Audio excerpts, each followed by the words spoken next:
బాగా డబ్బులున్నవాళ్లు, విదేశాలకు వెళ్ళొచ్చాడు. నేను ఎంత చెప్పినా కుదరదన్నాడు. వాళ్ళని ఏదో ఒకటి చేయాల్సిందని పంతం పట్టాడు. నేను రకరకాలుగా బతిలాడితే చివరికి మీ ఆయన వాళ్ళ ఫ్రెండు వచ్చి క్షమించమని అడిగితే వదిలేస్తా అన్నాడు.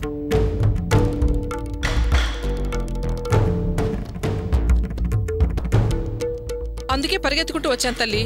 అమ్మా, నువ్వేం చేస్తావంటే వెంటనే ఈ విషయం మీ ఆయనతో చెప్పి వాళ్ళని వెళ్ళి అల్లుడి గారికి క్షమాపణలు చెప్పేసి రమ్మను. ఏంటే నేను ఇంత పెద్ద విషయం చెప్తే నువ్వేం మాట్లాడవు? నాకేం చెప్పలేదు కదమ్మా. అదేంటి ఊపిరి పీల్చుకోకుండా ఇంతసేపు చెప్తే ఏం చెప్పలేదంటావేంటి? నువ్వు నాకే విషయం చెప్పలేదు కదా. ఏ అర్చన, నా మాట విను. ఏంటమ్మా ఇది? ఇంత ముఖ్యమైన విషయం చెప్తే నీ పాటికి వాళ్ళ వెళ్ళిపోతావేంటి? ఇది మీకు ముఖ్యమైన విషయం కావచ్చమ్మా, కానీ నేను మీకు ముఖ్యమైన దాన్ని కాదు కదా. ఏంటమ్మా అర్చన నువ్వనేది? నువ్వు నాతో ఏం చెప్పబోతున్నావో అదే నేను నీతో చెప్తున్నానమ్మా. కొత్త చోట్ల ఎవరో ఫోటోలు తీస్తుంటే వీళ్ళు గమనించలేదు. అది వెళ్ళి చెప్పిరమ్మని మా ఆయన పంపించారు. అందుకే వచ్చాను. నేనేమో మా అమ్మ, నాన్న, అన్న, చెల్లెళ్ళు అన్న ప్రేమ ఆప్యాయతతో వచ్చాను. కానీ ఇక్కడికి వచ్చిన తర్వాతే తెలిసింది మీకెవరికి నా మీద ప్రేమ లేదని. అసలు నేను మనిషినని ఎవరు అనుకోవడం లేదు. అందుకే వెళ్తున్నాను. ఏంటమ్మా మాటలు? ఉన్నదే అంటున్నానమ్మా. కావ్యకి సంబంధం చూసిన విషయం మాకు చెప్పలేదు కదా.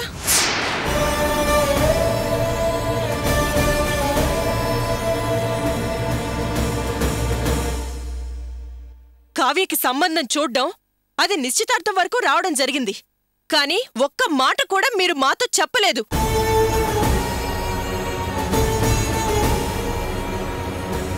అంటే మేము మీకు సొంత వాళ్ళం కాదు కదా. అందుకే ఈ విషయం మాతో చెప్పలేదు, అవునా? అయ్యో, అది కాదమ్మా. ఏది కాదు?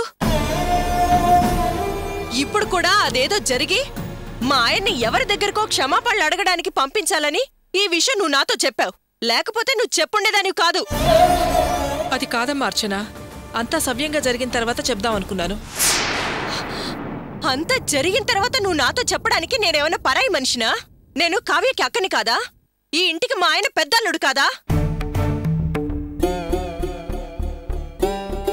కావ్యకి సంబంధం చూసిన విషయం మీరే మాతో చెప్పుండాల్సింది. అదే కదా పద్ధతి. పద్ధతేనమ్మా, కాదనడం లేదు. కానీ కొన్ని కారణాల వల్ల చెప్పలేదమ్మా. ఏంటమ్మా కారణాలు? అంత రహస్యమేంటి? అబ్బాయి వాళ్ళు చాలా గొప్పవాళ్లు, స్థితిమంతులు, పైగా విదేశాలకు వెళ్ళొచ్చిన వాళ్ళు. కావ్యకి ఇలాంటి సంబంధం దొరకడం నిజంగా తన అదృష్టం. ఈ సంబంధం చెడిపోకూడదని చెప్పలేదర్చన. అంటే కావ్యకి గొప్ప సంబంధం వస్తే మేం చెడగొడతావా? అందుకే మాతో చెప్పలేదా? అయ్యో, అలాంటిదేం లేదమ్మా. ఆ మహేష్ పెళ్లిలో మీకెంత అవమానం జరిగింది.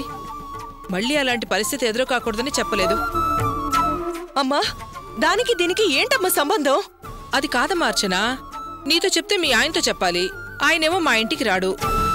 అమ్మాయిని చూడ్డానికి వచ్చిన వాళ్ళు మీ పెద్దల్లుడు ఎక్కడా, ఏం చేస్తుంటాడు, ఎందుకు ఇక్కడికి రాలేదు అంటే నేను పాత కథలన్నీ చెప్పాల్సి వస్తుంది. అందుకే ఇదంతా మంచిగా పూర్తయిన తర్వాత చెప్దాము, నువ్వేమీ అనుకోవు కదా అనుకున్నాను. అది అప్పటి కదా.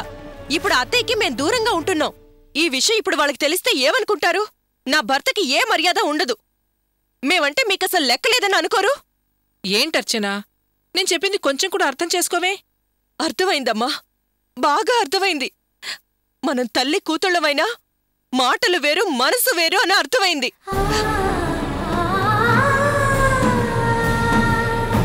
బాగా అర్థమయ్యేటట్టు చేశావు. ఇవాళ నేనున్నానన్న విషయం దాచావు. రేపు నేను చచ్చిపోయానని కూడా చెప్పొచ్చు కదా. అర్చనా,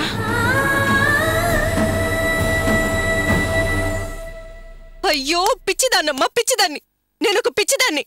ఇంతకాలం నా వాళ్ళు, మా అమ్మ, నాన్న, తోడబుట్టిన వాళ్ళు అన్న భ్రమలో జీవిస్తున్నదాన్ని. ఇంతకు ముందు ఆయన్ని ఆయన కుటుంబం నుంచి దూరం చేశారు. ఇప్పుడు నువ్వు నన్ను ఈ కుటుంబం నుంచి దూరం చేస్తున్నావు.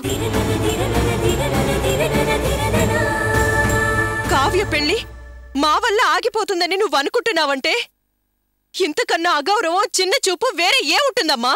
ఎందుకమ్మా అర్చన, ఎందుకు అంతంత మాట్లాడుతున్నావు? తప్పేనమ్మా, నా తప్పే. నేను నీకు చెప్పకపోవడం, నిన్ను పిలవకపోవడం తప్పే. నేను అనుకున్నట్టు కాక కావ్యకి ఈ సంబంధం ఎక్కడ తప్పిపోతుందోనని భయపడుతున్నానమ్మా. అందుకే ఈ తప్పులన్నీ చేశాను. ఒప్పుకుంటున్నానమ్మా. ఇప్పుడు అన్నిటికన్నా ముఖ్యం అల్లుడు గారి దగ్గరికి వెళ్ళి మీ ఆయన క్షమించమని అడగడమే.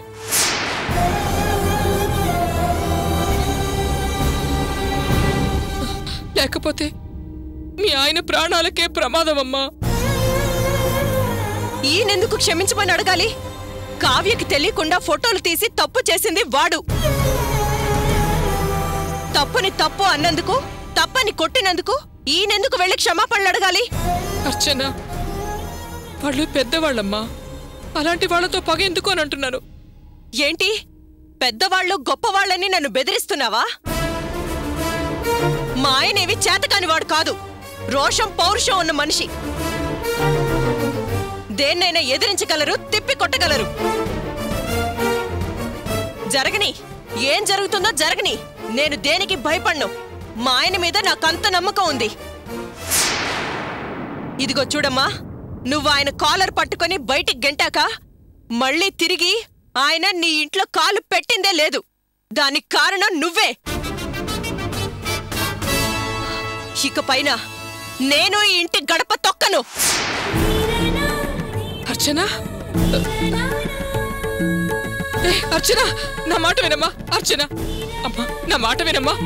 అర్చన, అర్చన, నా మాట వినమ్మా. అర్చన, అయ్యో,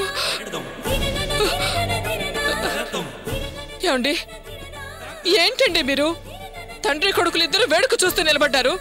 అదలా మాట్లాడుతుంటే ఏం మాట్లాడరే? ఎలా మాట్లాడి వెళ్ళిందో చూడండి. అది కరెక్ట్ గానే మాట్లాడింది వరలక్ష్మి. చాలా తెలివిగా కూడా మాట్లాడింది. నాకు తెలిసి అర్చన తెలివిగా మాట్లాడడం ఇది రెండోసారి. తన భర్త కోసం, అతని మర్యాద కోసం తల్లిని కూడా చూడకుండా చాలా చక్కగా మాట్లాడింది.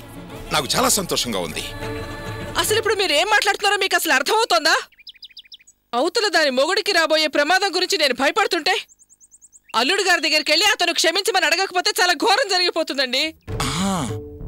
అయినా నువ్వేంటే ఇంతవరకు ఏమిగాని అతనేమో అల్లుడు గారు అంటున్నావు, అసలు అల్లుడినేమో అర్చన మొగుడు అంటున్నావు.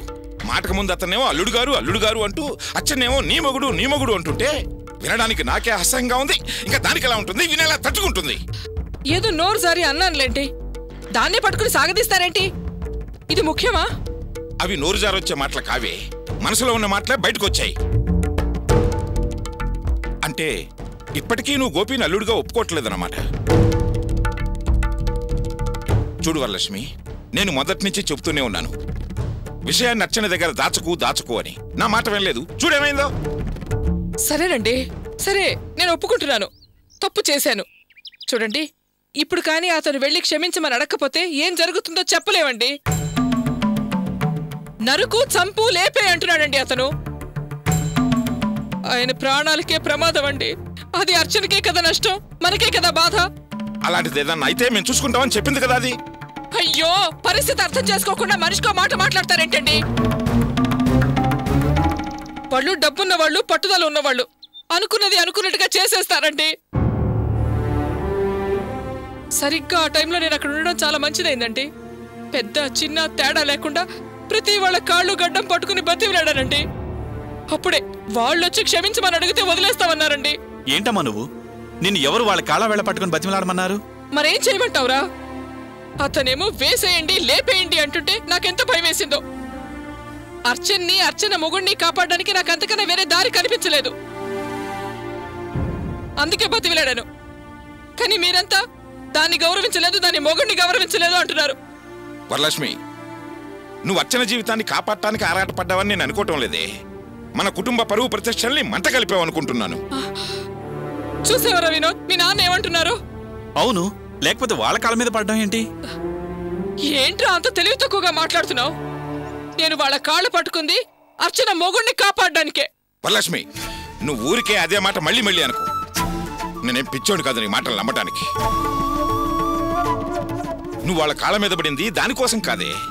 ఎక్కడ ఈ సంబంధం, అదే నీకిష్టమైన సంబంధం చెడిపోతుందో అని.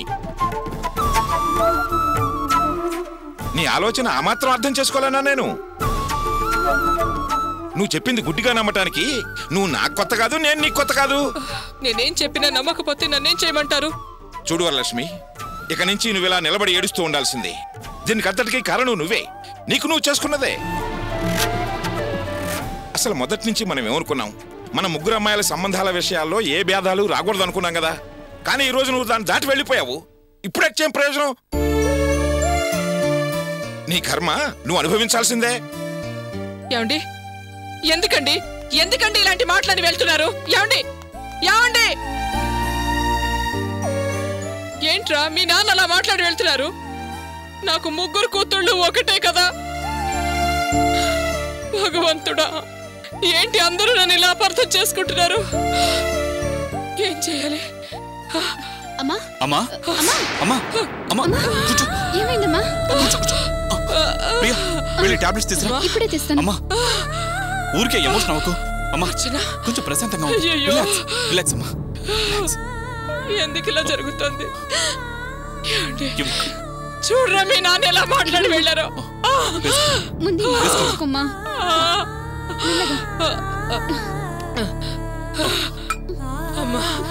ప్రియా, అమ్మ లోపల తీసుకెళ్దాం పదా. లేమ్మా, మెల్లగమ్మా. జాగ్రత్త, పద. జాగ్రత్తగా అమ్మా. మెల్లగా మెల్లగా మెల్లగమ్మా. మీ నాన్న చూడరా. దాని గురించి నువ్వేం ఆలోచించకమ్మా. రా ముందు. నువ్వు అలా ఎమోషనల్ గా ఫీల్ అవ్వకు. పద. జాగ్రత్తగా రా. అమ్మ ప్రియా, నేను మోసగత్తెను కాదురా. మీ అందరి మీద ప్రేమ పెంచుకున్నానే తప్ప నేను ఏ పాపం ఎరగనురా. నన్ను అర్థం చేసుకోండిరా. అమ్మా, ఎందుకమ్మా ఈ అనవసరపు మాటలు? ఊరుకో. ముందు నువ్వు ప్రశాంతంగా పడుకో.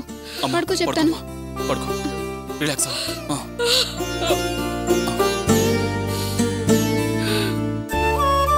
అయ్యో అయ్యో, ప్రాణంలో చూసుకుని నా కన్న కూతురే నన్ను అర్థం చేసుకోకుండా ఎన్ని మాటలు అనేసింది.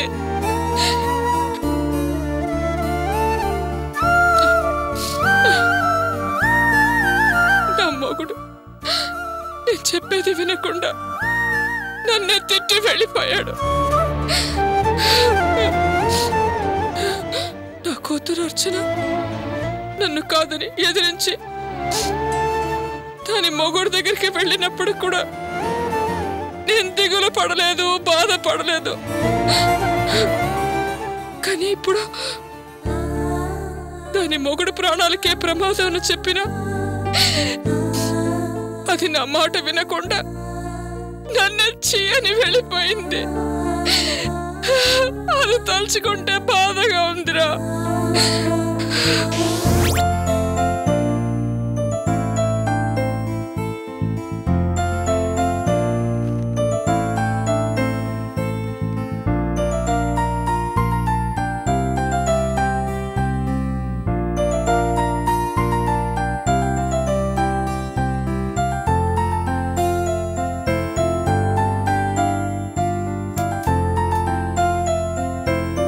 ఏంటమ్మా అది? చిన్నపిల్లల అలా పేపర్లో గీస్తున్నావేంటి? ఇది జాబ్స్ ఎక్కడెక్కడున్నాయని డీటెయిల్స్ తెలియచేసే పత్రిక అత్తయ్య. అందుకే చూసి మార్క్ చేస్తున్నాను. అయినా మీ నాన్న నిన్ను ఎక్కడ ఉద్యోగం చేయనీయకుండా చేశాడు కదా, మళ్ళీ ఎందుకమ్మా ఈ ప్రయత్నాలు?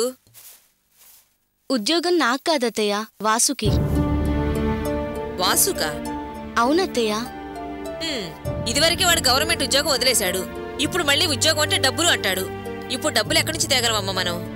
అత్తయ్య, నేనిప్పుడు చూసేది గవర్నమెంట్ ఉద్యోగం కాదు, ప్రైవేట్ ఉద్యోగమే.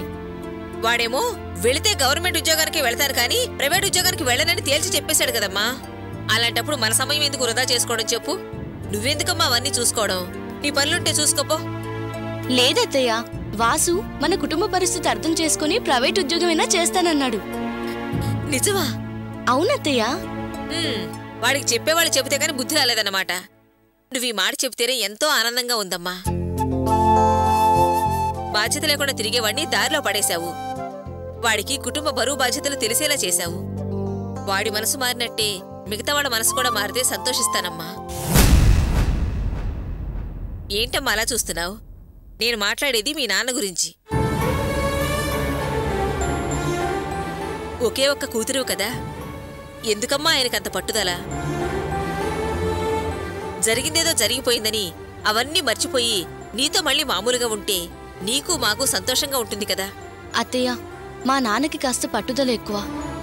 మీ నాన్నకు పట్టుదల ఎక్కువైతే కనీసం మీ అమ్మాయినా వచ్చి చూడొచ్చు కదా. లేదు, ఓ ఫోన్ చేసి ఎలాగున్నావమ్మా అంటే నీకు తృప్తిగా ఉంటుంది కదా. చూద్దాం, ఏదో ఒకరోజు మారకపోతారా? అయ్యో నామతి మండా, బయట పంపు వదిలేసి వచ్చానమ్మా, నిండిపోతున్నాయో ఏమో.